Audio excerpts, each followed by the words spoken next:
Esam Latvijas partneri no Rēzeknes. Svešvaloda visiem projekts paver iespējas, kad mēs mainām radikāli paradigmas.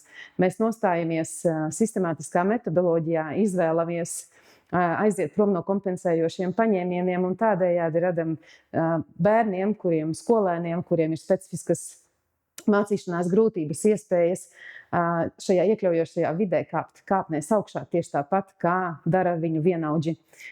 Un neirodažādība iekļaujošā izglītībā parādās kā iespēja būt visiem vienlīdz. Latvijas partneris šajā projektā licis 2 ieguldījumus. Tā ir Barbaletes metode, kur apvienojas kustība kopā ar akadēmiskajām zināšanām.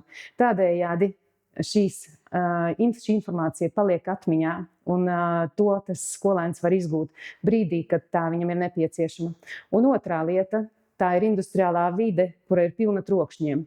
Trokšņi ļauj pazust šajā pasaulē, un tas nozīmē, ka mums ir jādomā par to, lai koncentrēšanās spējas attīstītu arvien labāk. Dabas vides estētika, metodika, šī metodika ļauj to darīt.